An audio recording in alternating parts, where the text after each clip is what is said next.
नमस्कार दोस्तों, कैसे हैं आप सब। स्वागत करते हैं अपने चैनल पे। क्लास 11 बायोलॉजी का चैप्टर 2 जीव जगत का वर्गीकरण और इसका भाग 7 तक हमने बताया, जिसमें हमने जीवाणु क्या होते हैं, जीवाणुओं की संरचना क्या होता है, जीवाणुओं में पोषण कैसे होता है, जीवाणु जनन कैसे करते हैं, ये सब जानकारी हमने प्रीवियस सेशन में दे दिया है। इसके साथ ही साथ हम लोगों ने जाना आनुवांशिक पुनर्योजन के बारे में। क्या होता है आनुवांशिक पुनर्योजन, इसके भी बारे में विस्तार से हमने प्रीवियस सेशन में बात कर लिया है। और यदि आपने उसे नहीं देखा है तो प्लेलिस्ट में वीडियो है, उसे जरूर देखिए।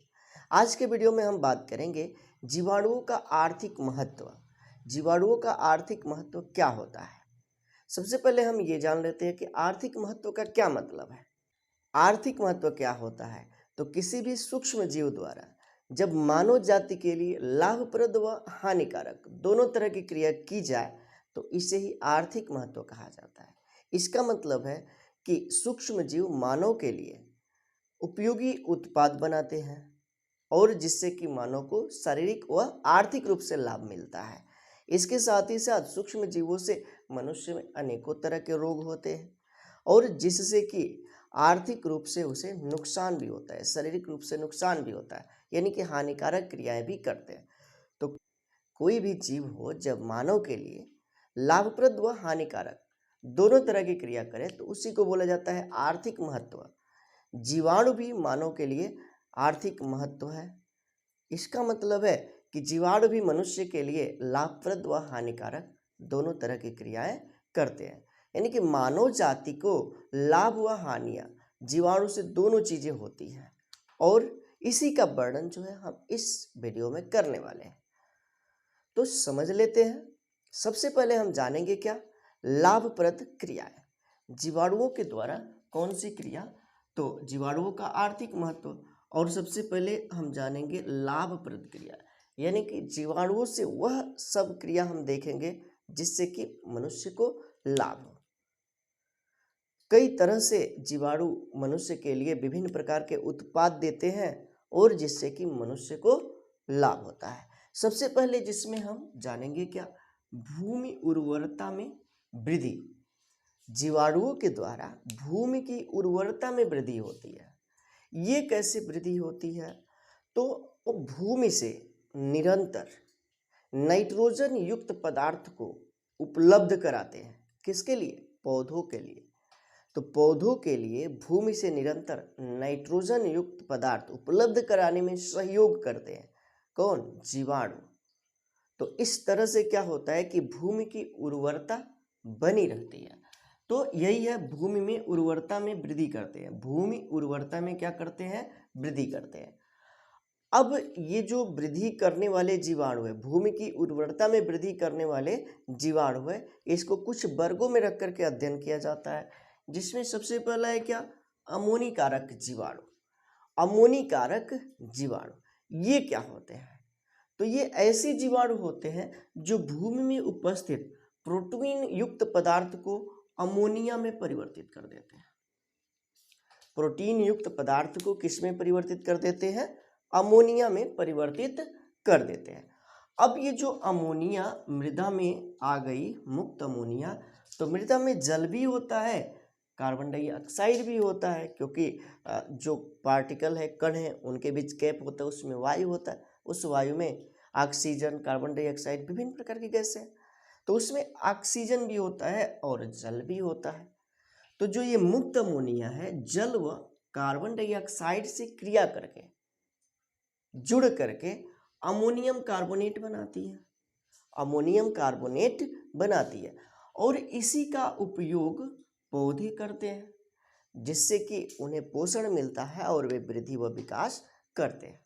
तो यहाँ पे क्या हुआ कि भूमि में उपस्थित प्रोटीन युक्त पदार्थ को अमोनिया में ये जीवाणु, अमोनिकारक जीवाणु परिवर्तित कर देते हैं और अमोनिया जल व कार्बन डाइऑक्साइड की सहायता से अमोनियम कार्बोनेट बना लेता है और यही अमोनियम कार्बोनेट पौधों द्वारा ग्रहण किया जाता है और जिससे कि उन्हें पोषण मिलता है।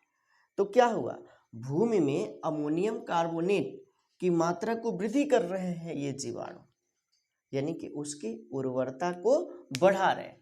भूमि की उर्वरता को क्या कर रहे हैं, बढ़ा रहे हैं। अब ऐसे कौन से जीवाणु है, तो इसका एग्जाम्पल है बैसिलस माइकोइडिस, बैसिलस रोमोसस।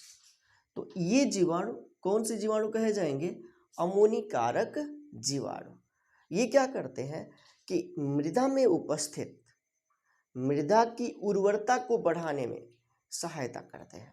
और कैसे करेंगे, तो मृदा में नाइट्रोजन युक्त यौगिकों को वृद्धि कर देते हैं, बढ़ा देते हैं, और उस नाइट्रोजन युक्त यौगिक का उपयोग पौधे करते हैं और उनसे उन्हें पोषण प्राप्त होता है। ठीक है, इतनी चीजें आपने समझा। आगे दूसरा है क्या, नाइट्रोजन स्थिरीकारक जीवाणु। नाइट्रोजन स्थिरीकारक जीवाणु क्या होते हैं, तो कुछ ऐसे जीवाणु हैं जो वायु में उपस्थित नाइट्रोजन को नाइट्रोजन के यौगिक में परिवर्तित कर देते हैं। ऐसे जीवाणु या तो स्वतंत्र रूप से पाए जाते हैं या दूसरे जीव के साथ सहजीवन के रूप में मिलते हैं। तो कहने का मतलब है कि या तो स्वतंत्र रूप से ये वायु में उपस्थित नाइट्रोजन को नाइट्रोजन के यौगिक में बदल देगा, या ऐसे जीवाणु सहजीवी के रूप में पाया जाएगा और नाइट्रोजन को नाइट्रोजन के यौगिक में परिवर्तित कर देगा। और नाइट्रोजन को नाइट्रोजन के यौगिक में बदलना ही कहलाता है स्थिरीकरण। क्या चीज, तो स्थिरीकरण। और ऐसे जीवाणुओं को बोला जाएगा स्थिरीकारक जीवाणु। ठीक है, नाइट्रोजन को नाइट्रोजन के यौगिक में बदलने वाले जीवाणु को क्या कहेंगे, नाइट्रोजन स्थिरीकारक जीवाणु। ये या तो स्वतंत्र रूप से रह सकते हैं, स्वतंत्र रूप से ऐसा करते हैं, नाइट्रोजन को नाइट्रोजन के यौगिक में बदल देते हैं, या सहजीवी के रूप में करते हैं। ठीक है, तो सहजीवी का मतलब क्या कि एक साथ दूसरे पौधे के साथ रहेंगे और उसको नाइट्रोजन का यौगिक प्रदान करेंगे, यानी कि जो नाइट्रोजन के यौगिक है उसे नाइट्राइट में या नाइट्रेट में परिवर्तित कर देते हैं। तो इस तरह से ये नाइट्रोजन स्थिरीकारक जीवाणु है, नाइट्रोजन स्थिरीकारक जीवाणु है जो कि नाइट्रोजन को नाइट्रोजन के यौगिक में परिवर्तित कर देते हैं, यानी कि नाइट्रोजन को नाइट्रेट या नाइट्राइट में परिवर्तित कर देते हैं, जिसका उपयोग पौधे करते हैं। तो इस तरह से ऐसे जीवाणुओं को बोला जाता है नाइट्रोजन स्थिरीकारक जीवाणु। इसको भी कई रूपों में हम अध्ययन करेंगे, कई ग्रुपों में बांट करके। जैसे कि सबसे पहले है स्वतंत्र रूप से। तो जो स्वतंत्र रूप से नाइट्रोजन के यौगिक को नाइट्रोजन के यौगिक में परिवर्तित करते हैं, जैसे कि इसमें क्या होता है कि पहले नाइट्राइट में परिवर्तित कर देते हैं नाइट्रोजन को, उसके बाद से फिर उसे नाइट्रेट में परिवर्तित कर देते हैं। ऐसे जीवाणु है क्या, एजोटोबैक्टर क्लास्ट्रिडियम, एजोटोबैक्टर क्लास्ट्रिडियम। ये है स्वतंत्र रूप से क्या करने वाले, नाइट्रोजन स्थिरीकरण करने वाले। उसके बाद से दूसरा हम देखते हैं सहजीवी के रूप में। किसके रूप में, तो सहजीवी के रूप में। इसका सबसे अच्छा उदाहरण है एक जीवाणु जिसका नाम है राइजोबियम लेग्यूमिनोसेरम। ठीक है, राइजोबियम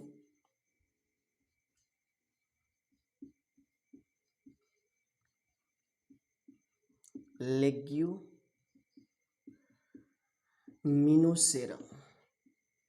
ठीक, ये एक प्रकार का सहजीवी बैक्टीरिया है जो कि लेग्यूमिनेसी कुल के पौधों की जड़ों में पाया जाता है। कहाँ पे, तो लेग्यूमिनेसी कुल के पौधों में पाया जाता है। ठीक है, कहाँ पे, तो लेग्यूमिनेसी कुल के पौधों में यह पाया जाता है। कौन जीवाणु, राइजोबियम लेग्यूमिनोसेरम। अब ये लेग्यूमिनेसी कुल के पौधे क्या है, लेग्यूमिनेसी कुल के पौधे क्या है, तो जितने भी दलहनी पौधे होते हैं, दलहनी, जैसे कि मटर चना, इन पौधों की जड़ों में यह पाया जाता है। कहाँ पे, तो इन पौधों की जड़ों में। जैसे कि ये पौधा है और ये इसकी जड़ है। ठीक है, ये इसकी क्या है, तो जड़ है। इसमें पाई जाती हैं इस तरह की गांठें। ठीक है, इस तरह की गांठें पाई जाती है जिसको रूट नोड्यूल बोला जाता है, रूट नोड्यूल। और इसी गांठ में जो है ये जीवाणु पाया जाता है। कौन सा? तो राइजोबियम लेग्यूमिनोसेरम। और यहाँ पे ये क्या करता है कि नाइट्रोजन का स्थिरीकरण करता है, यानी कि नाइट्रोजन को नाइट्रोजन के यौगिक में परिवर्तित कर देता है। और उस नाइट्रोजन के यौगिक का उपयोग ये पौधा करता है, ये पौधा करता है। और ये पौधा क्या कर रहा है? तो इसको रहने के लिए स्थान दे रहा है, रहने के लिए स्थान दे रहा है। इस तरह से दोनों एक दूसरे को लाभ पहुंचा रहे हैं। तो क्या मतलब? जब दोनों एक दूसरे को लाभ पहुंचा रहे हैं तो इस तरह के जीवन को सहजीवन कहा जाता है, और ऐसे जीवों को सहजीवी कहा जाता है। ठीक है, इतनी चीजें आपने समझ लिया। अब आगे बढ़ते हैं और एक चीज इसमें देखते हैं जो है क्या? नाइट्रीफाइंग जीवाणु। नाइट्रीफाइंग जीवाणु, तो ऐसे जीवाणु भी दो प्रकार के होते हैं। एक वे जीवाणु जो अमोनिया को नाइट्राइट में बदल देते हैं। अमोनिया को किस में बदल देते हैं? नाइट्राइट में। और इसका एग्जाम्पल है नाइट्रोसोमोनास। नाइट्रोसोमोनास ये ऐसा जीवाणु है जो अमोनिया को नाइट्राइट में बदल देता है। उसके बाद से दूसरा है क्या? नाइट्राइट को नाइट्रेट में, नाइट्रेट में परिवर्तित करने वाले ये जीवाणु का नाम है क्या? नाइट्रोबैक्टर। तो एग्जाम्पल आपको देखना है, उदाहरण याद रखना है, कौन क्या कर रहा है ये आपको याद रखना है, क्योंकि क्वेश्चन यहीं से बनते हैं। ठीक है, तो कहने का मतलब है कि नाइट्राइट को नाइट्रेट में जो बदल देता है उसे बोला जाएगा कौन सा जीवाणु है? नाइट्रोबैक्टर। और इस जीवाणु को बोला जाता है नाइट्रीफाइंग जीवाणु। क्या कहते हैं? नाइट्रीफाइंग जीवाणु। अब ये जो चीज हमने बताया ये सारा क्या हो रहा है इस समय? तो भूमि की उर्वरता में वृद्धि हो रही है, और वहां पे जो पौधे होंगे उसको अधिक मात्रा में नाइट्रोजन युक्त पदार्थ मिलेगा, और वहां के पौधे का विकास ज्यादा होगा। तो ये जो जीवाणु है, बैक्टीरिया है, क्या करते हैं? भूमि की उर्वरता में वृद्धि करते हैं। एक टॉपिक यहाँ पे क्लियर हो गया, क्या चीज? भूमि की उर्वरता में वृद्धि। और भी लाभप्रद क्रियाएं हम देखेंगे। तब तक आपको हेडिंग बनाना है जीवाणुओं का आर्थिक महत्व, और इसमें लिखना है जीवाणु से मनुष्य जाति को लाभ व हानियां दोनों होती है, दोनों होती है। इनका वर्णन निम्न है। उसके बाद से फर्स्ट ए नंबर पे हेडिंग डालना है लाभप्रद क्रियाएं, और इसमें लिखना है पहला हेडिंग बना करके भूमि उर्वरता में वृद्धि, और इसमें लिखना है जीवाणु भूमि उर्वरता की वृद्धि में सहायता करते हैं। भूमि से पौधों को निरंतर नाइट्रोजन वाले पदार्थ उपलब्ध कराने में सहयोग देने वाले जीवाणुओं को निम्न वर्गों में रखा गया है। निम्न वर्गों में रखा गया है, जिसमें कि आपको पहला हेडिंग बनाना है फर्स्ट नंबर अमोनिकारक जीवाणु, अमोनिकारक जीवाणु। और इसमें लिखना है ये भूमि में उपस्थित प्रोटीन युक्त पदार्थों को अमोनिया में परिवर्तित कर देते हैं। मुक्त अमोनिया जल तथा कार्बन डाइऑक्साइड से मिलकर अमोनियम कार्बोनेट बनाती है। कुछ फसलें क्रियल क्रॉप अमोनियम यौगिकों को नाइट्रोजन स्रोत के रूप में उपयोग करती हैं। बैसिलस माइकोइडिस, बैसिलस रोमोसस इसके उदाहरण है। उसके बाद से हेडिंग बनाना है सेकंड नाइट्रोजन स्थिरीकारक जीवाणु, नाइट्रोजन स्थिरीकारक जीवाणु। और इसमें लिखना है कुछ जीवाणु वायु में उपस्थित नाइट्रोजन को नाइट्रोजन के यौगिकों में बदल देते हैं। ये जीवाणु या तो स्वतंत्र रूप से ऐसा करते हैं या अन्य पौधों के साथ सहजीवन के रूप में ऐसा करते हैं। हेडिंग हो जाएगा स्वतंत्र रूप से, ए नंबर हेडिंग हो जाएगा स्वतंत्र रूप से। और इसमें लिखना है जैसे एजोटोबैक्टर, क्लास्ट्रीडियम आदि ये मिट्टी में स्वतंत्र रूप से रहते हैं। ये मिट्टी के कणों में उपस्थित वायु से नाइट्रोजन को नाइट्रोजन के यौगिकों में परिवर्तित कर देते हैं,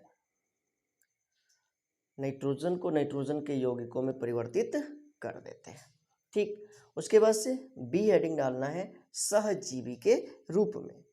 और इसमें लिखना है लेग्यूमिनेसी कुल के पौधों जैसे चना, मटर आदि की जड़ों में ग्रंथियां पाई जाती है, रूट नोड्यूल पाए जाते हैं। इनमें रहने वाले जीवाणु राइजोबियम लेग्यूमिनोसेरम, राइजोबियम लेग्यूमिनोसेरम वायु से मुक्त नाइट्रोजन को अवशोषित करके नाइट्रोजन यौगिक बनाते हैं। बदले में पौधे इन जीवाणुओं को रहने का स्थान देते हैं। यह सहजीवन का एक अच्छा उदाहरण है।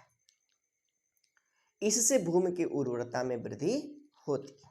उसके बाद शेडिंग बनाना, ये नाइट्रीफाइंग जीवाणु, और इसमें लिखना है ये दो प्रकार के होते हैं, ये दो प्रकार के होते हैं। पहला, अमोनिया को नाइट्राइट में परिवर्तित करने वाले जीवाणु जैसे नाइट्रोसोमोनास। सेकेंड नंबर, नाइट्राइट को नाइट्रेट में बदलने वाले जीवाणु जैसे कि नाइट्रोबैक्टर।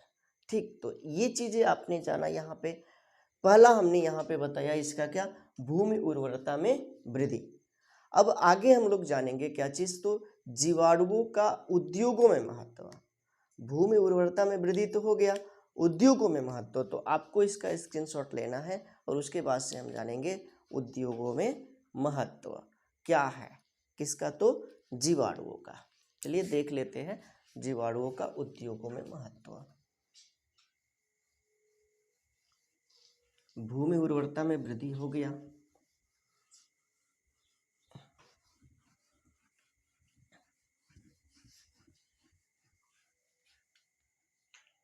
देख लेते हैं जीवाणुओं का उद्योगों में महत्व। दूसरा,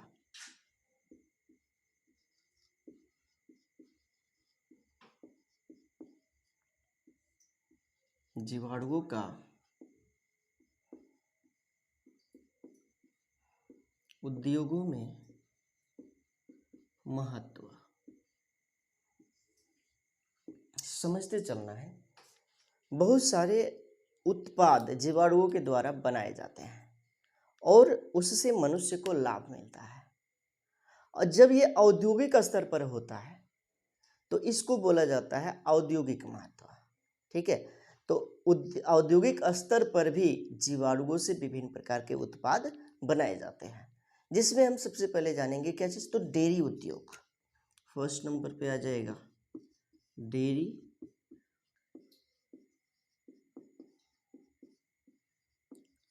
डेयरी उद्योग में। ठीक है, डेयरी उद्योग में, डेयरी उद्योग का क्या मतलब, दूध उद्योग में हम कह सकते हैं। ठीक है, तो दूध उद्योग में भी जीवाणुओं का उपयोग है, इससे विभिन्न प्रकार के उत्पाद बनाए जाते हैं, जिसका एक सबसे अच्छा उदाहरण है जिसे कि आप सभी लोग जानते होंगे, क्या है, तो दूध से दही का बनना। ठीक है, क्या चीज, तो दूध से दही का बनना।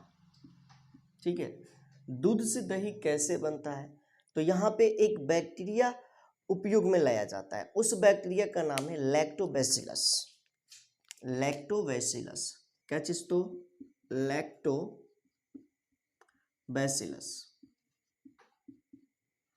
ठीक है, लैक्टोबैसिलस एक जीवाणु का नाम है, और लैक्टोबैसिलस युक्त समूह को, ऐसे बहुत सारे जीवाणु होते हैं और उनके समूह को नाम दिया जाता है लैब।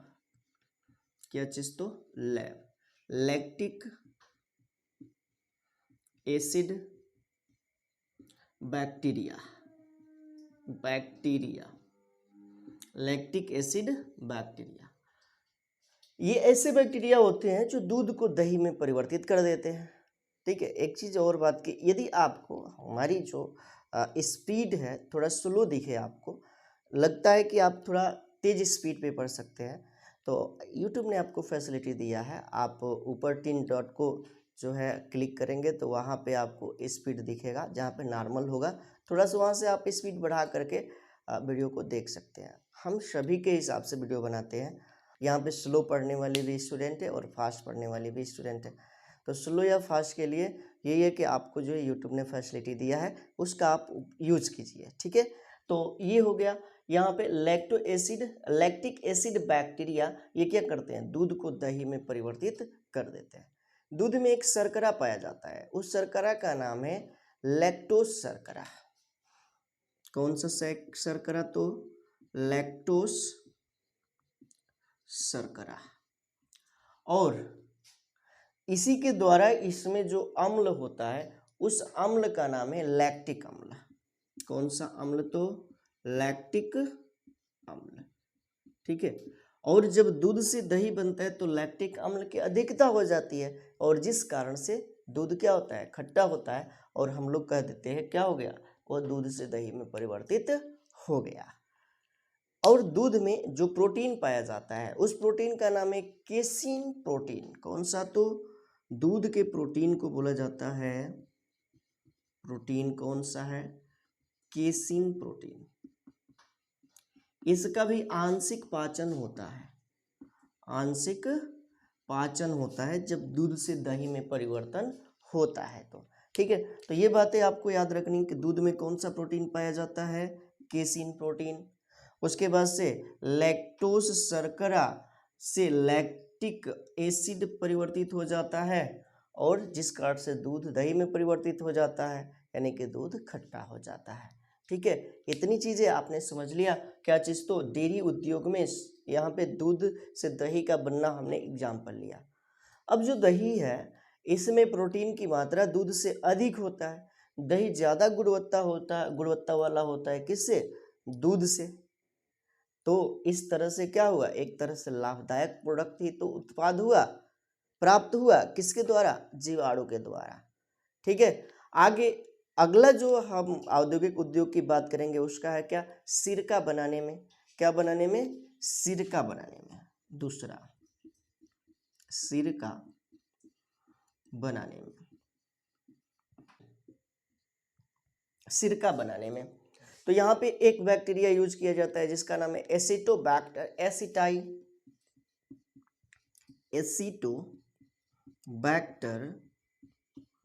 एसिटाई।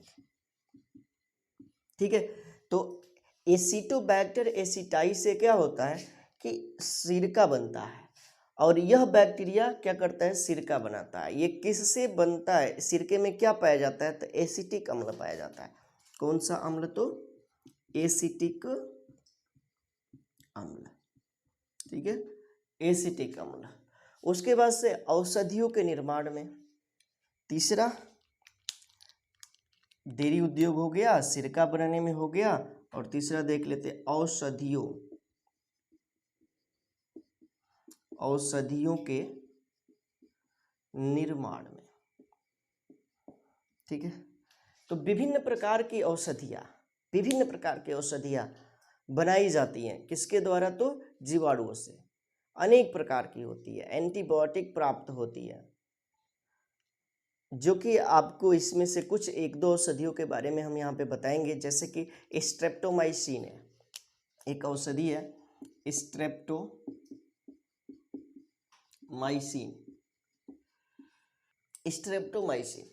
तो स्ट्रेप्टोमाइसिन जो औषधि है जिस बैक्टीरिया से बनाया जाता है उस बैक्टीरिया का नाम है स्ट्रेप्टोमाइसिस ग्रीसियस। स्ट्रेप्टोमाइसिस ग्रीसियस। ठीक है, स्ट्रेप्टोमाइसिस ग्रीसियस। इसके साथ साथ एक और औषधि का नाम लेंगे जिसका नाम है बेसिट्रॉप्सिन।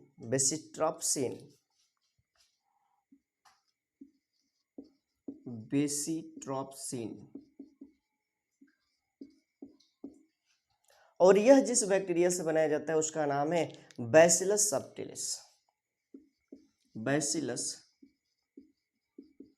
सबटिलिस। ठीक, तो कहने का मतलब है कि विभिन्न प्रकार की औषधियाँ जीवाणुओं से बनाया जाता है, जिसमें कि दो है क्या? स्ट्रेप्टोमाइसिन यानी कि स्ट्रेप्टोमाइसिस ग्रीसियस से ये बनाया जाता है, और बेसिट्रॉप्सिन जो कि बैसिलस सबटिलिस से बनाया जाता है। तो ये रहा क्या चीज़? तो लाभप्रद क्रियाएं। किसका? तो जीवाणुओं का लाभप्रद क्रिया है। तो आपको हेडिंग बनाना है दूसरा, जीवाणुओं का औद्योगिक उद्योगों में महत्व, और जिसमें पहला हो जाएगा डेयरी उद्योग में, और इसमें लिखना है दूध से दही बनाने वाले तथा दैनिक जीवन में उपयोग आने वाले अनेक उत्पादों जैसे कि दही, पनीर, मक्खन आदि बनाने में लैक्टिक एसिड जीवाणु यानी कि LAB का उपयोग होता है।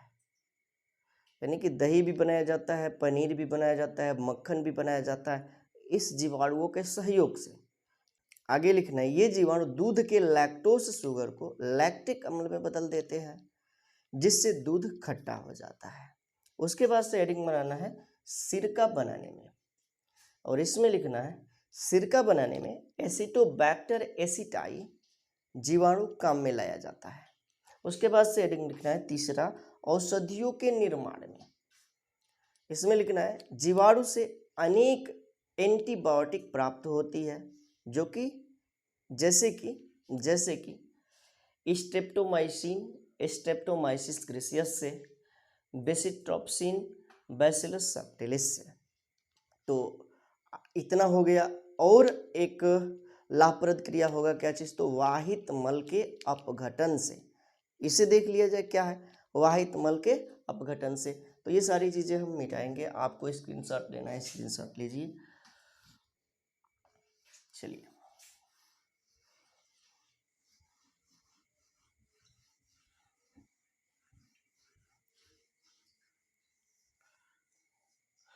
अगला जाएगा क्या चीज, तो वाहित मल के अपघटन में। तीसरा, वाहित मल के अपघटन में। देखिए, तो जो घरों से व्यर्थ जल निकलता है उसको वाहित मल कहा जाता है।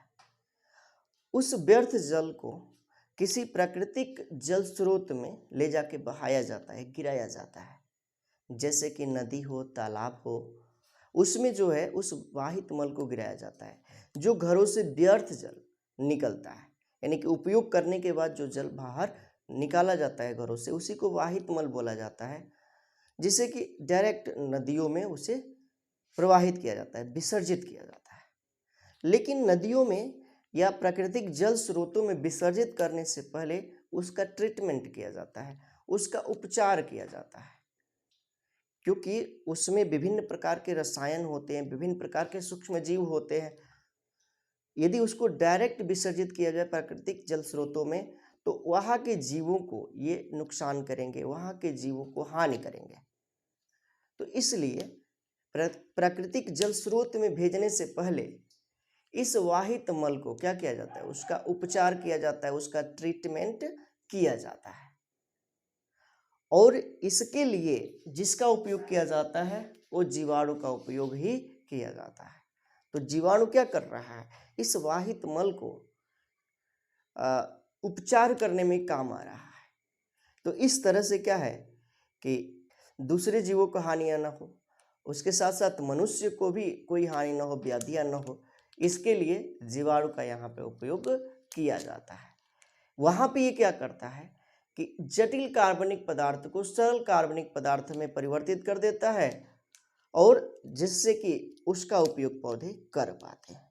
ठीक है, तो ये रहा वाहित मल में मल के अपघटन में। हेडिंग बना लेना है यही, और उसके बाद से लिखना है कृत्रिम जलाशयों में मल मूत्र, सड़े गले पदार्थ आदि एकत्रित हो जाते हैं, जिनसे कभी कभी बीमारी आदि का खतरा होने लगता है।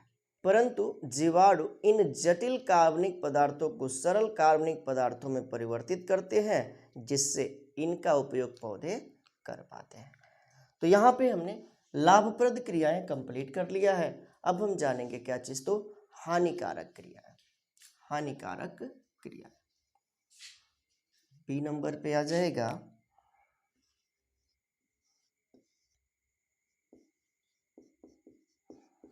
हानिकारक क्रियाएं समझते चलना यहाँ पे। अब हानिकारक क्रिया का क्या मतलब, तो जीवाणुओं से मनुष्य को, पौधों को या अन्य जीवों को विभिन्न प्रकार की बीमारियां होती हैं, और जिससे कि उन्हें शारीरिक रूप से या आर्थिक रूप से नुकसान होता है, हानि होता है। तो जीवाणु मानव के लिए हानिकारक क्रियाएं भी करते हैं, हानिकारक क्रियाएं भी करते हैं। तो जीवाणुओं के द्वारा हानिकारक क्रियाएं होती हैं, यानी कि जीवों को विभिन्न प्रकार की समस्याओं का सामना करना पड़ जाता है।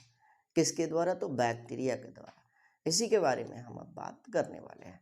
तो सबसे पहले हम हानिकारक क्रियाओं में पढ़ेंगे क्या चीज? खाद्य पदार्थों का दूषण या खाद्य विषाक्तता। पहला हो जाएगा खाद्य पदार्थों का दूषण या खाद्य विषाक्तता। खाद्य विषाक्तता देखते चलना है। फूड पॉइजनिंग क्या होता है? तो खाने पीने की वस्तुओं में जीवाणु आसानी से ग्रो करते हैं, वृद्धि करते हैं, और वहाँ पे खाने पाने की जो वस्तुएं होती है उसको खराब कर देते हैं, सड़ा देते हैं। कहने का मतलब है कि जो खाने पीने की वस्तु है, जैसे कि भोजन, इसमें जीवाणु आया और उसको क्या किया? सड़ा दिया। ठीक है, क्या कर दिया? तो सड़ा दिया। अब सड़ाने के साथ साथ उसमें जो है टॉक्सिक पदार्थ भी उत्पन्न हो जाते हैं, जहरीले पदार्थ भी, विषैले पदार्थ भी क्या हो जाते हैं? उत्पन्न हो जाते हैं। ठीक है ना। ऐसे सड़े हुए भोजन में टॉक्सिक पदार्थ भी उत्पन्न हो जाते हैं, ऐसे रसायन। अब इस तरह के भोजन का यदि सेवन किया जाए, इस तरह के भोजन को खाया जाए, तो क्या हो सकता है? खाद्य विषाक्तता हो सकता है। ठीक है ना, क्योंकि क्या हो गया? ऐसा भोजन, खाद्य पदार्थ हो गया, दूषण हो गया। क्या हो गया? दूषण हो गया। अब इसको यदि कोई स्वस्थ व्यक्ति भोजन के रूप में इसका सेवन करता है, तो उसमें क्या हो जाएगा? खाद्य विषाक्तता रोग हो जाएगा, यानी कि फूड पॉइजनिंग हो जाएगा। इसमें जान जाने का भी खतरा रहता है, व्यक्ति की मृत्यु भी हो सकती है यदि ज़्यादा फूड पॉइजनिंग हो, तो ज़्यादा खाद्य विषाक्तता हो तो ये क्या कर रहा है? ये हानि पहुंचा रहा है मानव को। तो ये क्या है? एक प्रकार का हानिप्रद क्रिया है। बात किया जाए इसके एग्जाम्पल की, क्या क्या है इसके एग्जाम्पल? तो स्टेफाइलोकोकस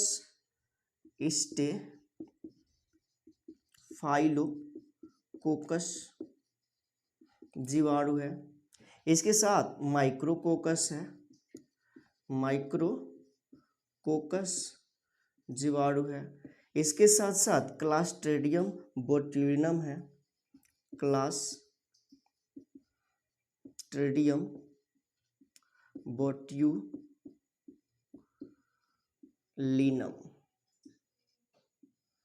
ये एग्जाम्पल आपको याद रखनी है। ये ऐसे बैक्टीरिया है जो खाद्य पदार्थों का दूषण करते हैं और इससे खाद्य विषाक्तता भी होता है, खाद्य विषाक्तता भी होता है। ठीक, तो आपको जो हेडिंग बनाना है, हानिकारक क्रिया है।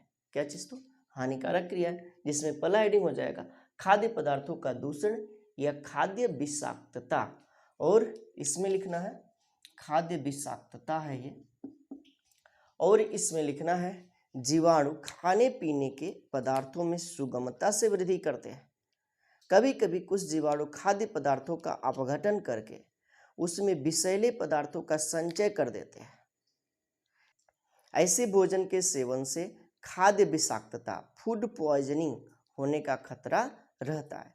इस प्रकार के जीवाणु स्टेफाइलोकोकस, माइक्रोकोकस, क्लास्ट्रीडियम बोट्यूलिनम आदि है।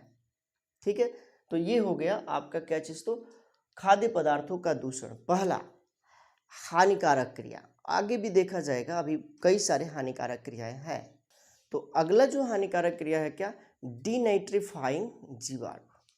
चलिए ये चीजें हम मिटाते हैं। डीनाइट्रीफाइंग जीवाणु देखा जाए, क्या है ये डीनाइट्रीफाइंग जीवाणु? दूसरा नंबर पे आएगा डीनाइट्रीफाइंग जीवाणु। डीनाइट्रीफाइंग जीवाणु, तो कुछ जीवाणु ऐसे होते हैं जो नाइट्रोजन के यौगिक को नाइट्रोजन में बदल देते हैं। ठीक है, नाइट्रोजन के यौगिक को किस में बदल देंगे, नाइट्रोजन में मुक्त कर देंगे। ऐसे जीवाणुओं को बोला जाता है डीनाइट्रीफाइंग जीवाणु। अब इस नाइट्रोजन का उपयोग तो पौधे करेंगे नहीं, इसका मतलब है कि ये भूमि की उर्वरा शक्ति को कम कर देते हैं, और जिससे कि नाइट्रोजन का उपयोग पौधे नहीं करेंगे और वहाँ पे किसी भी प्रकार के पौधे का पूर्णतः विकास संभव नहीं होगा। तो इस तरह से पौधों के लिए हानि पहुँचा रहा है, और पौधे पर ही सभी जीव निर्भर है, मानव भी निर्भर है, तो मानव को भी वहाँ से क्या हुआ, हानि हुआ। तो इस तरह से ऐसे जीवाणु किस प्रकार के जीवाणु कहे जाएंगे, तो हानिकारक जीवाणु कहे जाएंगे, और मानव के लिए या पौधे के लिए हानिकारक क्रिया कर रहा है। ये क्या कर देता है कि जो यौगिक है नाइट्रोजन का यौगिक, जैसे कि मान लेते हैं नाइट्रोजन के यौगिक नाइट्रेट है, ठीक है, नाइट्रेट, इसका उपयोग पौधा कर रहा है, ये जीवाणु आया और इसको जो है अमोनिया में बदल दिया, ठीक है, किस में बदल दिया, अमोनिया में बदल दिया, और अमोनिया को ये जीवाणु किस में बदल दिया, तो नाइट्रोजन में मुक्त कर दिया। जब नाइट्रोजन में मुक्त किया तो न तो अमोनिया को ग्रहण करेगा कोई पौधा, न ही नाइट्रोजन को ग्रहण करेगा, तो इस तरह से उसको जो है नाइट्रोजन रूपी पोषण नहीं मिल पाएगा। तो कहने का ये मतलब है कि नाइट्रीफाइंग जीवाणु क्या होते हैं, तो ये जीवाणु नाइट्रोजन के यौगिकों को नाइट्रोजन में परिवर्तित कर देते हैं, स्वतंत्र नाइट्रोजन में मुक्त कर देते हैं, जैसे कि बैसिलस डीनाइट्रिफिकेंस, ठीक है, एक जीवाणु है, उदाहरण देख लेते हैं, बैसिलस डीनाइट्रिफिकेंस,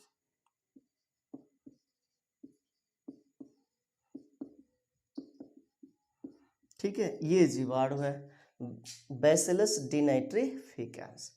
ये क्या कर देते हैं कि नाइट्रोजन के यौगिक को नाइट्रोजन में मुक्त कर देते हैं, ठीक है। तो आपको हेडिंग बना लेना है ये वाला डीनाइट्रीफाइंग जीवाणु, और इसमें लिखना है कुछ जीवाणु भूमि में उपस्थित नाइट्रेट को स्वतंत्र नाइट्रोजन या अमोनिया में परिवर्तित कर देते हैं। ऐसे जीवाणु नाइट्रीफाइंग जीवाणु कहलाते हैं। उदाहरण में ये हो जाएगा बैसिलस डीनाइट्रिफिकेंस। इतनी चीजें आपने समझ लिया। अब हम तीसरा जो हानिकारक क्रिया होगा उसको देखेंगे, और तीसरा हानिकारक क्रिया क्या होगा, तो यह क्रिया मनुष्य में जीवाणु से रोग होगा। यानी कि कौन कौन से ऐसे रोग है मनुष्य को जीवाणुओं द्वारा होता है, कौन कौन सा ऐसा रोग है जो कि मनुष्य में जीवाणुओं द्वारा होता है, उस रोग का नाम और जीवाणु का नाम, ये सारा चीज़ हम बोर्ड पे नोट करेंगे, ठीक है। वीडियो को पॉज करेंगे और सारी चीज़ें बोर्ड पे नोट करेंगे। हाँ, तो अब हम जानेंगे अगला हानिकारक प्रभाव जीवाणुओं का, हानिकारक क्रिया जो होगा क्या, मानव में रोग और पौधों में रोग। तो कौन कौन से ऐसे रोग हैं जो कि जीवाणु से मनुष्य में होता है जिससे कि मनुष्य को हानि होता है, और पौधों में कौन से रोग हैं, दो चार रोगों के बारे में पौधों पर भी हम चर्चा करेंगे। तो सबसे पहले हम जान लेते हैं मनुष्य में रोग। जैसे कि यहाँ पे हमने लिखा है जीवाणुओं द्वारा मनुष्य व पौधों में अनेक रोग फैलाए जाते हैं, जिसमें कि सबसे पहले हम मानव में देख लेते हैं रोग। पहला है हैजा, इसको बोला जाता है कोलेरा, और जिस बैक्टीरिया से होता है उसका नाम है विब्रियो कोलेरी। उसके बाद से दूसरा रोग है डिप्थीरिया, और जिस बैक्टीरिया से होता है उसका नाम है कार्निबैक्टीरियम डिप्थीरी। तीसरा रोग क्षय रोग, जिसको कि हम लोग टीबी बोलते हैं, क्या चीज, तो टीबी, ट्यूबरकुलोसिस, और जिस बैक्टीरिया से होता है उसका नाम है माइक्रोबैक्टीरियम ट्यूबरकुलोसिस। उसके बाद से चौथा टिटनेस, और यह जिस बैक्टीरिया से होता है उसका नाम है क्लास्ट्रीडियम टिटेनी। इसमें होता क्या है कि कहीं से कट गया, ब्लड आने लगा, तो वहाँ से ब्लड के माध्यम से बैक्टीरिया जा करके वहाँ पे इन्फेक्शन कर देते हैं, और इसलिए टिटनेस का एंटी जो टीका है उसको लगाया जाता है। उसके बाद से अगला है क्या, निमोनिया रोग भी बहुत ही घातक रोग है, और निमोनिया रोग जिसके द्वारा होता है उसका नाम है स्ट्रेप्टोकोकस निमोनिया। इस सभी रोगों के बारे में आपको 12 में स्वास्थ्य एवं रोग एक चैप्टर है, उसमें आपको बताया जाएगा कंप्लीटली, विस्तार से जानना है। पहले हम ये जान लेते हैं इसमें कि मनुष्य द्वारा कौन सा रोग है जो कि बैक्टीरिया से होता है, केवल बैक्टीरिया से। अभी भी बहुत सारे ऐसे सूक्ष्म जीव है, वायरस है, कवक है, प्रोटोजोआ है, जिसके द्वारा कि मनुष्य में अनेकों तरह के रोग होते हैं। इन सभी के बारे में आगे के क्लास में आपको चर्चा होगी। उसके बाद से सिफिलिस रोग है, जिसके कारण होता है जिस बैक्टीरिया का, उसका नाम है ट्रिपोनिमा पैरिडम। उसके बाद से गोनोरिया जो रोग है वो जिस बैक्टीरिया से होता है उसका नाम है नाइजीरिया गोनोरही। और अगला है टाइफाइड। ये रोग तो सभी लोगों ने सुना है, जाना पहचाना रोग है, सभी को होता रहता है। ये मौसमी रोग नहीं है, इसका मौसम हमेशा चलता रहता है और किसी न किसी को ये होता ही रहता है।